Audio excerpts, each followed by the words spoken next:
Hello everyone, this is Dr. Neeta and I welcome you all to 5 minute वाला ज्ञान dose a transformational journey with doctor Nita. कैसे हो आप सब लोग? आज की वीडियो में मैं आपको सुनाने जा रही हूँ एक प्यारी सी स्टोरी पसंद होगी आपको सबको। आई होप सभी को स्टोरीज अच्छी लगती है एंड दैट्स हाउ, जैसे मैंने आपको प्रीवियस वीडियो में बताया था कि हम लोग पेरेंटिंग के बारे में बहुत सारी बात करने वाले हैं, तो ये स्टोरी रिगार्डिंग है एक छोटे बच्चे की कहानी मैं आपको सुनाने जा रही हूँ। ये जो छोटा बच्चा है बहुत ही प्यारा सा बच्चा है जो एक न्यूक्लियर फैमिली में रहता है, लेकिन जब छुट्टियाँ होती है, अभी समर वेकेशन का टाइम आ गया है, तो ऐसे ही जब उसका समर वेकेशंस आता है तो वो अपने गांव अपने दादा दादी के पास जाता है। एंड ऐसे सिलसिला काफ़ी साल से चलता आ रहा है। जब भी छुट्टियाँ लगती है तो he is very excited and he wants to actually spend time with his grandparents. और इसी तरह से वो हर साल अपने दादा दादी के यहाँ जाता है। उनके गांव में उसको रहना बहुत पसंद होता है। नदी में खेलना, बच्चों के साथ जाना, गार्डन में घूमना, ये सारी चीज़ों को बहुत एंजॉय करता है। एंड अब उसे लगता है कि वो एक ग्रोन अप चाइल्ड, एक बड़ा बच्चा बन गया है, तो वो अभी उसके दादा दादी से खुद मिलने जाना चाहता है। अभी ऐसी सिचुएशन है और उस सिचुएशन में वो अपने मम्मी पापा को बोलता है कि पापा मुझे ना दादी के यहाँ जाना है और अभी मैं बड़ा बन गया हूँ ना, बड़ा बच्चा हो गया हूँ ना, तो मुझे इस बार अकेले जाना है और आप लोगों को छुट्टी लेने की और मेरे साथ आने की कोई मुझे याद आई है ना, तो इसलिए मैं जाके आऊँगा। अभी मुझे बहुत दिनों तक 4-5 दिन तक छुट्टी है, तो मुझे अभी समर वेकेशन के लिए वेट करने के लिए भी एक्साइटमेंट हो रही है, तो मुझे अभी 2-3 दिन जो भी छुट्टी है मुझे जाके आना है। एंड इस तरह से वो बहुत ज़िद पे अड़ जाता है कि मैं अकेला जाऊँगा, अभी मैं बड़ा हो गया हूँ, all that kind of thing.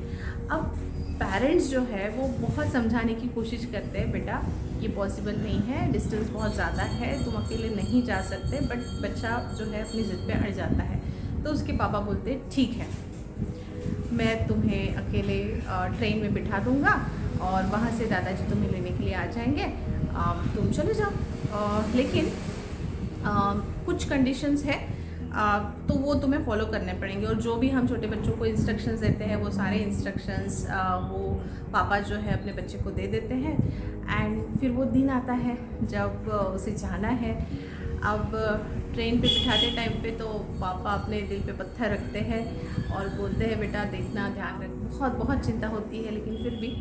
And उसके बाद वो उसके हाथ में एक लिफाफा देते हैं एंड उसे कहते हैं कि इस चिट्ठी को जब तक तुम्हें ज़रूरत ना लगे तब तक मत खोलना, या फिर तुम्हें जब लगे, डर लगे या फिर लगे कि अब मैं अकेला हूँ, अब कुछ तो मुझे तकलीफ़ हो रही है, उस टाइम पे तुम इस लिफाफे को खोलना।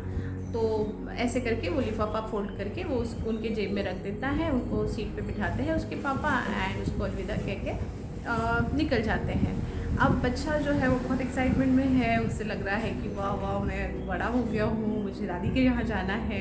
एंड वो बहुत अपनी खुशी वाले माहौल में वो सारी चीज़ों को बहुत एक्सप्लोर कर रहा था, सब चीज़ों को देख रहा था। And train started. अब ट्रेन स्टार्ट हो गई, उसके आजू बाजू में जो लोग थे वो भी सेटल हो गए हैं। 1-2-3 minute, 5 minute, 10 minute, he was very happy, he was very excited. 10 बाद उसकी जो सामने वाली सीट है वहाँ पे एक आदमी आया जो बहुत ही मतलब देखने में तो काफ़ी डेंजर था, काला, और उसके चेहरा भी बहुत गुस्से वाला, आंखें लाल, बड़ी बड़ी मूछें, दाढ़ी, इस टाइप का एक बहुत ही डरावना चेहरा था उसका। एंड उसका ड्रेसअप भी एकदम से बहुत ही अजीब था, जिसकी वजह से बच्चा जो है सहम गया था, डर गया था एंड उसे बहुत डर लगने लगा था। अब 15-20 मिनट हो गए, वो उसको घूरे जा रहा है एंड बच्चा डरे जा रहा है। उसे कुछ समझ में नहीं आ रहा था कि मैं क्या करूं। एंड तभी वो पहले तो जो उसकी एक्साइटमेंट थी वो कम हो गई, अब उसको जो डर लगने लगा है वो उस पर हावी होने लग गया था। अब उसको पसीने छूटने लग गए थे कि अब मैं क्या करूं, अब मैंने तो बोल दिया कि मैं बहुत स्ट्रांग बच्चा हूँ, ये हूँ वो हूँ, और अभी तो उसको डर लगने लग गया। तो वो हेल्प के लिए ना वो कुछ कर नहीं रहा था, वो जब उसको घूरे जा रहा था, जब भी वो उसकी तरफ देखता तो उसे लगता कि वो उसे ही देख रहा है। उसने थोड़ी देर कहीं और जाके बैठने की भी कोशिश की, लेकिन फिर से वो इंसान उसके आगे ही चला आ रहा था। उसे समझ में नहीं आ रहा था कि अब मैं क्या करूं, और इस हालत में अभी ऐसी उसकी कंडीशन हो गई कि नहीं, अब मेरे से नहीं होगा।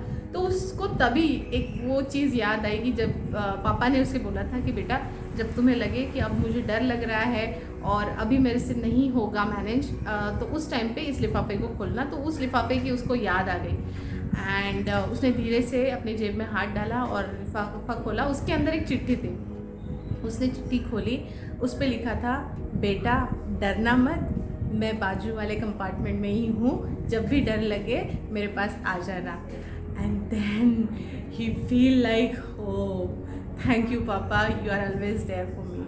तो ये था छोटा सा स्टोरी। अभी तक तो उसका जर्नी चल रहा था। ऑफ कोर्स पापा उसके साथ है, और वैसे ही हम हमारे बच्चों के साथ हमेशा होते हैं।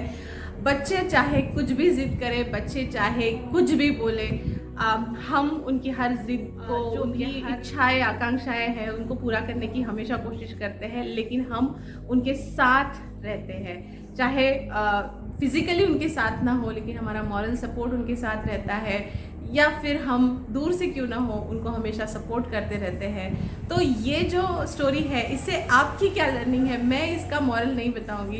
इसका जो भी मॉरल है, जो भी आपको समझ में आया स्टोरी से, या फिर जो इमोशंस मैं कन्वे करना चाहती हूँ, वो इमोशंस अगर आप तक पहुँचे हैं तो ज़रूर कमेंट करें एंड मुझे बताएं कि आपको क्या लगता है कि क्या मॉरल है इस स्टोरी का। तो इस वीडियो के लिए इतना ही। Thank you, take care, bye bye.